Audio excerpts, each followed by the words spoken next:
Movies की सिनेमाबाजी में आप सभी का स्वागत है। हम सुन रहे हैं शोमैन राज कपूर जी की जीवन से जुड़ी कुछ यादें। अभी तक हमने सुनी उनके भाइयों, उनके माता पिता के, उनके बारे में विचार, और आज सुनते हैं उनके दूसरे बेटे ऋषि कपूर, उनकी पत्नी और उनके बेटे रणबीर कपूर की यादों में कैसे थे राज कपूर। क्या राज कपूर वैसे ही रणबीर कपूर की यादों में भी बसे हैं जैसे एक साधारण बच्चे की यादों में उसके बाबा या नाना होते हैं। ज़्यादातर देखा जाता है बच्चे अपने पिताजी के साथ या अपने पापा के साथ उतने कंफर्टेबल नहीं होते हैं जितने अपने दादाजी या नाना जी के साथ होते हैं, और दादा भी अपने पोते पोतियों के साथ खेलने में बड़े ही सुख का और खुशी का अनुभव करते हैं, क्योंकि कहा गया है ना कि मूलधन से ब्याज ज़्यादा प्यारा होता है। तो चलिए जानते हैं राज कपूर क्या सोचते थे अपने पोते रणबीर के बारे में, और रणबीर की यादों में कैसे बसे हैं राज कपूर। रणबीर अपनी एक याद को शेयर करते हुए बताते हैं, एक बार दादाजी जब फॉरेन जा रहे थे, मैंने उनसे एक सूट लाने को कहा और मुझे याद है कि वो मेरे लिए लगभग 1 दर्जन सूट ले आए। मुझे याद है कि उनमें से एक सूट मैंने दादाजी की आखिरी और उस समय अधूरी पड़ी फिल्म है ना, जिसे बाद में मेरे अंकल रणधीर कपूर ने पूरा किया था, के प्रीमियर पर पहना था। जब भी मेरी माँ मुझे खरी खोटी सुनाती थी तो मैं अपने दादा को बुलाता था। वो तुरंत मेरी माँ को बुलाकर उनसे रिक्वेस्ट करते थे कि रणबीर को माफ़ कर दो, उसके बदले तुम मुझको डांट दो। रणबीर बताते हैं वो मुझको बहुत पसंद करते थे। पक्षियों को पालना दादाजी का एक शौक था और उनकी रोज की दिनचर्या में पक्षियों को दाना देना शामिल था।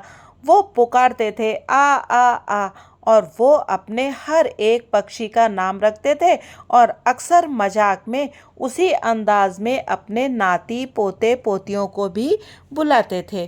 तो सुना आपने कि जैसे सारे के सारे दादा दादी होते हैं जो कि अपने पोते पोती को डांट पड़ते देखकर उनका बचाव करते हैं, वैसे ही थे राज कपूर जी।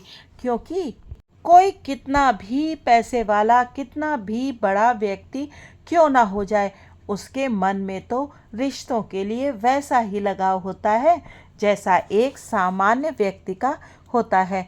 और अब जानते हैं कि नीतू सिंह या फिर नीतू कपूर क्या सोचती हैं अपने ससुर जी के बारे में। आप सबको मालूम ही होगा कि नीतू सिंह अपने समय की एक बहुत ही प्रसिद्ध फिल्म अभिनेत्री रही हैं और उनकी कुछ फिल्में तो बहुत ही ज़्यादा पॉपुलर हुई थीं। नीतू सिंह का विवाह हुआ था ऋषि कपूर जी के साथ। नीतू सिंह बताती हैं, पापा राज कपूर ने जिस तरह से मेरी माँ से मेरा हाथ अपने बेटे के लिए मांगा था वो गजब का तरीका था। उन्होंने मेरी माँ को झुक कर कहा था, अपनी बेटी का हाथ मेरे बेटे को दे दो। मेरी माँ बिल्कुल सरप्राइज हो गई थी। राज कपूर जैसे फेमस व्यक्ति का मेरी माँ से इतनी ज़्यादा पोलाइटली अपने बेटे की शादी के लिए रिश्ता मांगना, वो मेरी माँ को बहुत इम्प्रेस कर गया था। मेरी माँ बहुत इमोशनल हो गई थी और उनकी आंखों में आंसू आ गए थे और फिर मेरी सगाई हो गई। उस दिन 3 सगाइयाँ हुई थीं। सभी के सभी परिवार के सदस्य थे और मैं भी उनमें से एक थी। सब बहुत खुश थे, मैं भी बहुत खुश थी। एक दिन जब हम लोग लोनी में अपने फार्म हाउस पर थे, पापा यानी राज कपूर जी ने हमारे लिए रात का खाना बनाया। खाना खाते समय उन्होंने मुझसे कहा, तुम ठीक हो पर बाकी दोनों के बारे में मैं उतना श्योर नहीं हूँ। ये बात हैरान कर देने वाली थी और 1 साल के भीतर ही दूसरी दोनों सगाइयाँ टूट गईं। पापा को बहुत ज़्यादा नॉलेज थी रिश्तों के बारे में, भावनाओं के बारे में।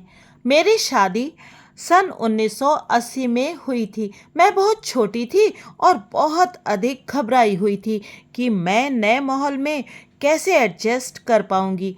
मैं अपने ससुराल वालों को बहुत इम्प्रेस कर देना चाहती थी और इसीलिए मैंने खाना बनाना सीखना शुरू किया। एक दिन मैंने सीखकर काली दाल बनाई।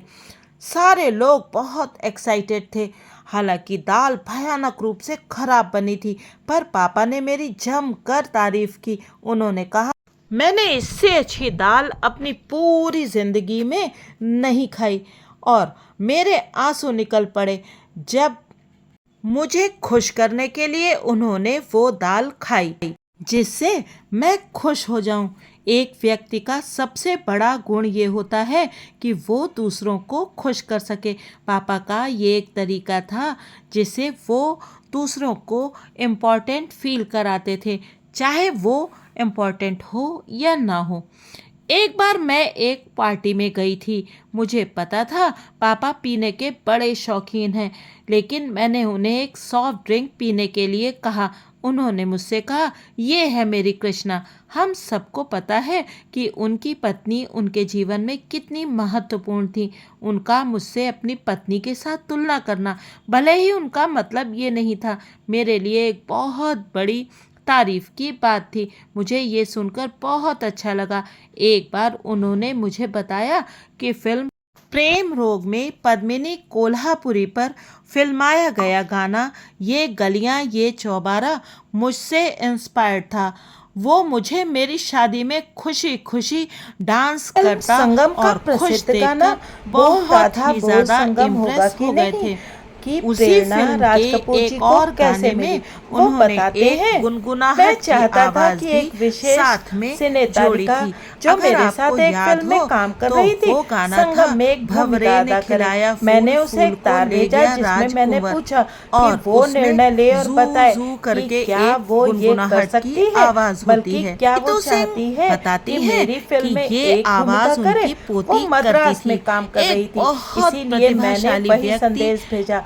बोल जो कि राधा बोल, अपने संगम इमोशंस को होगा कि और नहीं। अपने कुछ दिनों आसपास तक के कोई उत्तर नहीं अपने आया, पर जब महत्वपूर्ण आया व्यक्तियों तो की ये था संवेदनाओं को होगा कैसे होगा होगा। फिल्मों जब में ये उत्तर आया जताता तो है, मेरे उजागर गीतकार करता शैलेंद्र है, मेरे साथ बैठे वो थे बहुत और ही इस ज्यादा तरह मेरे उन्होंने लिए ये प्रसिद्ध इम्पोर्टेंट था। गाना लिखा। एक बार फिल्म ऐसा की हुआ था हीरोइन का नाम कि तो आप जब जानते मेरे ही पति हैं, शादी से है ना? पहले हम लोग मिलते थे, उन्होंने बहुत शराब पी रखी थी और वो घर चले गए।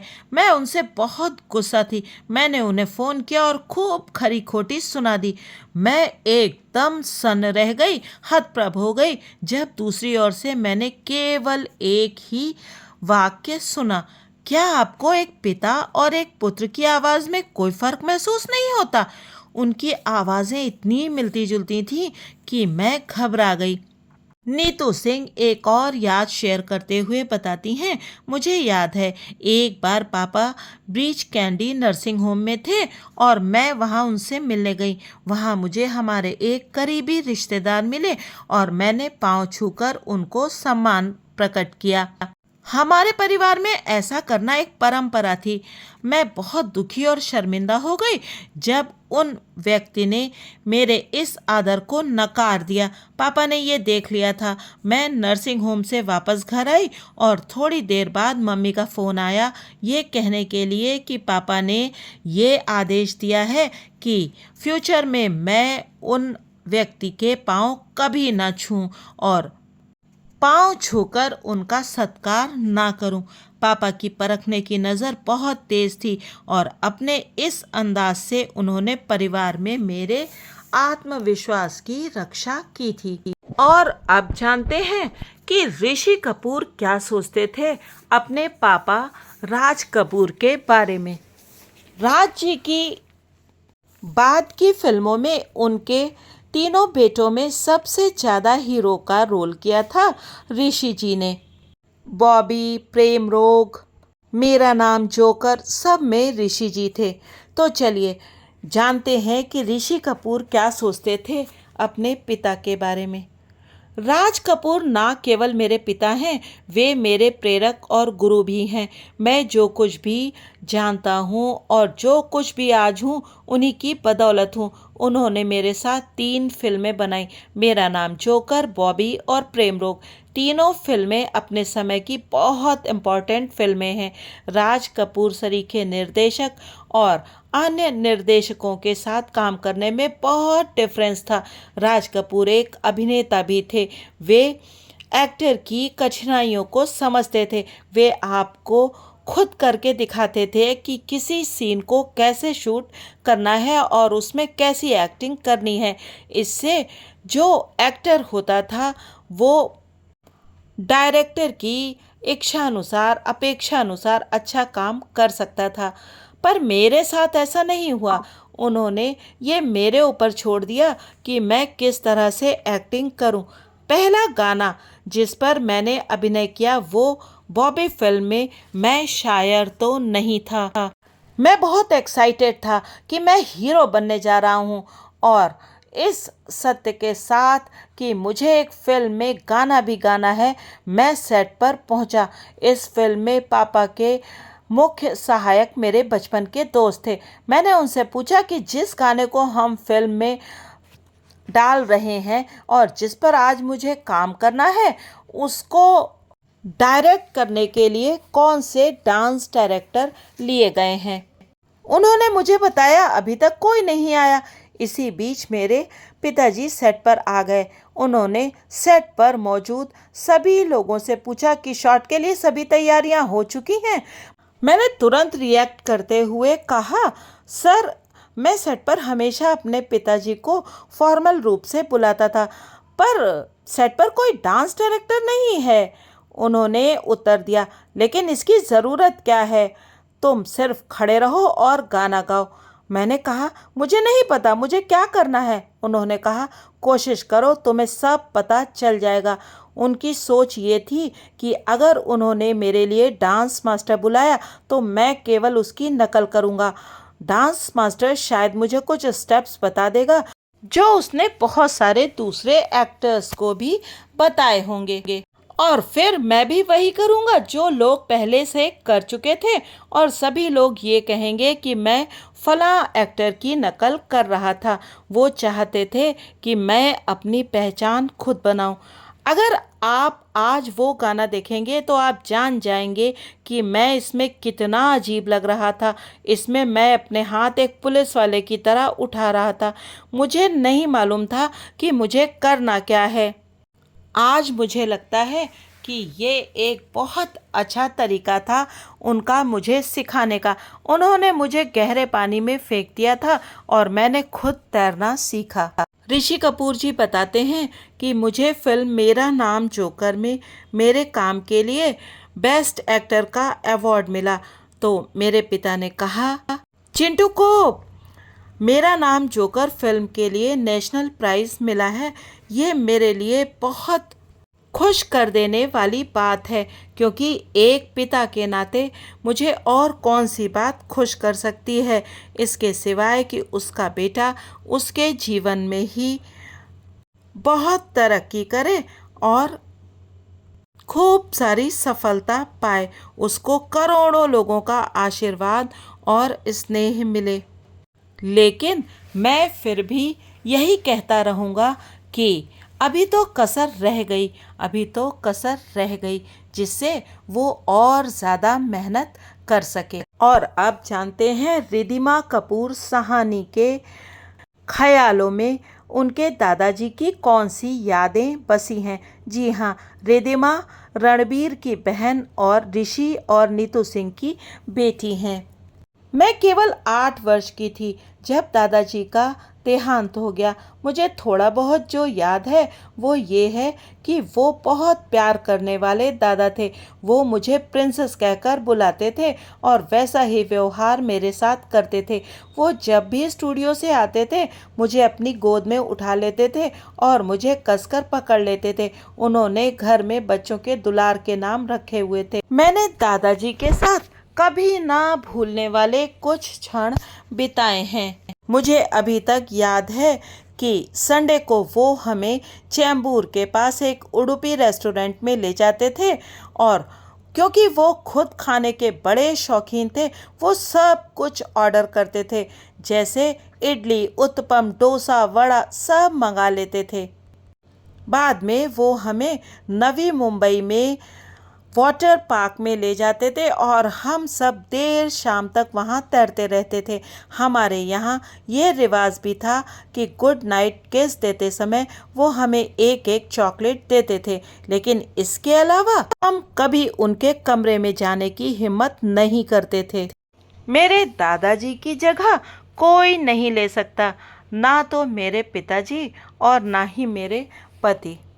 ऋषि कपूर के परिवार के अलावा राज कपूर जी के सबसे छोटे बेटे राजीव कपूर, जिन्होंने उनकी फिल्म राम तेरी गंगा मैली में काम किया है, उनके क्या विचार थे राज कपूर जी के बारे में। 17 वर्ष की उम्र में मैं फिल्म बीवी ओ बीवी में राहुल रवेल का असिस्टेंट डायरेक्टर बना। इस फिल्म के बाद मैं पापा का असिस्टेंट डायरेक्टर बन गया, जो फिल्म प्रेम रोग का निर्देशन कर रहे थे। जब प्रेम रोग बन गई तो मैंने एक अभिनेता के रूप में अपनी पहली फिल्म एक जान है हम में काम किया। एक दिन जब मैं अपनी माँ से मिलने गया तो पापा भी वहाँ मौजूद थे। उन्होंने मुझे देखा और कहा, मैं तुम्हें अपनी अगली फिल्म राम तेरी गंगा मैली में ले रहा हूँ। ये सुनकर मैं बहुत एक्साइटेड हो गया, लेकिन मेरी एक प्रॉब्लम भी थी। इस समय तक मैंने 7 फिल्में साइन कर ली थी और मुझे नहीं पता था कि जो डेट्स मैंने दूसरे डायरेक्टर्स को दी थी उनका क्या होगा। मैं पापा के पास सलाह के लिए गया। उन्होंने कागज़ के एक टुकड़े पर एक लाइन खींचकर मुझसे कहा, मैं इस लाइन के एक तरफ हूँ और दूसरी तरफ तुम हो। मुझसे तुम जो भी चर्चा करना चाहते हो इस लाइन के एक पार से तुम्हें जरूर मिलेगा, मगर एक बात हमेशा याद रखो कि दूसरा पाला पूरी तरीके से तुम्हारा है। तुम्हें अपना जीवन अपने आप जीना है, ना कि मुझे और ना ही किसी और को। इसलिए जो भी तुम करो खूब सोच विचार के बाद करो। पापा बड़े सहज और स्वाभाविक थे और उनके साथ रहना बहुत मज़ेदार था। एक दिन राम तेरी गंगा मैली की शूटिंग के दौरान मैं वहाँ के एक लोकल मेले में जा रहा था। जाने से पहले मैं पापा से मिलने गया। उन्होंने पूछा, तुम कौन सी फ्लाइट से जा रहे हो? मैंने जवाब दिया कि फ्रैंकफर्ट जाने वाली फ़्लाइट के फर्स्ट क्लास से। पापा ने तुरंत जवाब दिया, मैं भी आ रहा हूँ। मुझे बहुत आश्चर्य हुआ। हम फ्रैंकफर्ट के लिए हवाई जहाज़ में बैठे, जहाँ से हम कोल के लिए गाड़ी से गए। उन्होंने मुझसे बहुत अच्छा बर्ताव किया और मुझे कुछ पैसे और वहाँ पर देखने लायक सभी जगहों के पते भी दिए। मैं उन सब जगहों पर गया और मैंने बहुत एंजॉय किया। जब मैं वापस आया तो मैंने देखा पापा मेरे कमरे में ज़मीन पर सो रहे थे, जैसा कि वो हमेशा करते थे, और मुझे मेरे सामान सहित दूसरे कमरे में भेज दिया गया। उन्होंने फिर से मुझे आश्चर्य में डाल दिया था। राज कपूर जी के द्वारा निर्देशित की गई सभी फिल्में बहुत ही अच्छी और मनोरंजक होती थीं, और ख़ास बात ये थी कि उनकी फिल्मों के गाने आज भी याद किए जाते हैं। वो अपनी फिल्मों में छोटी छोटी बारीकियों पर भी ध्यान देते थे। जब कोई अपने काम पर इतना ध्यान देता है तभी वो बन जाता है राज कपूर जैसा शानदार निर्देशक। तो इस श्रृंखला के अगले भाग में हम जानेंगे कि राज कपूर जी क्या सोचते थे अपनी पत्नी कृष्णा राज कपूर जी के बारे में, और कृष्णा जी क्या राय रखती थी राज कपूर जी के बारे में। क्या उन दोनों में भी झगड़े होते थे जैसे कि एक सामान्य पति पत्नी में होते हैं, और क्या दोनों एक दूसरे के बगैर रह सकते थे? पति पत्नी के बीच में डिफरेंसेस होना स्वाभाविक है, लेकिन अगर उनके झगड़े उन्हें अपने आप सुलझाने दिए जाएं तो फिर समस्या सामने ज़्यादा बढ़ कर के आती नहीं है और दोनों में से किसी एक को तो एडजस्ट करना ही पड़ता है। तो जानेंगे अगले भाग में कि सपनों के सौदागर राज कपूर जी को कृष्णा जी कहाँ मिली थी पहली बार और कैसे वो पूरी तरीके से कृष्णा जी पर निर्भर हो गए थे। तब तक आप बने रहिएगा मूवीज़ की सिनेमाबाजी के साथ और सुनते रहिएगा राज कपूर जी के जीवन की ये सपनों जैसी कहानी। हाँ, चैनल को सब्सक्राइब जरूर कीजिएगा और इस वीडियो को लाइक भी कीजिएगा। आप सभी लोगों का बहुत बहुत धन्यवाद।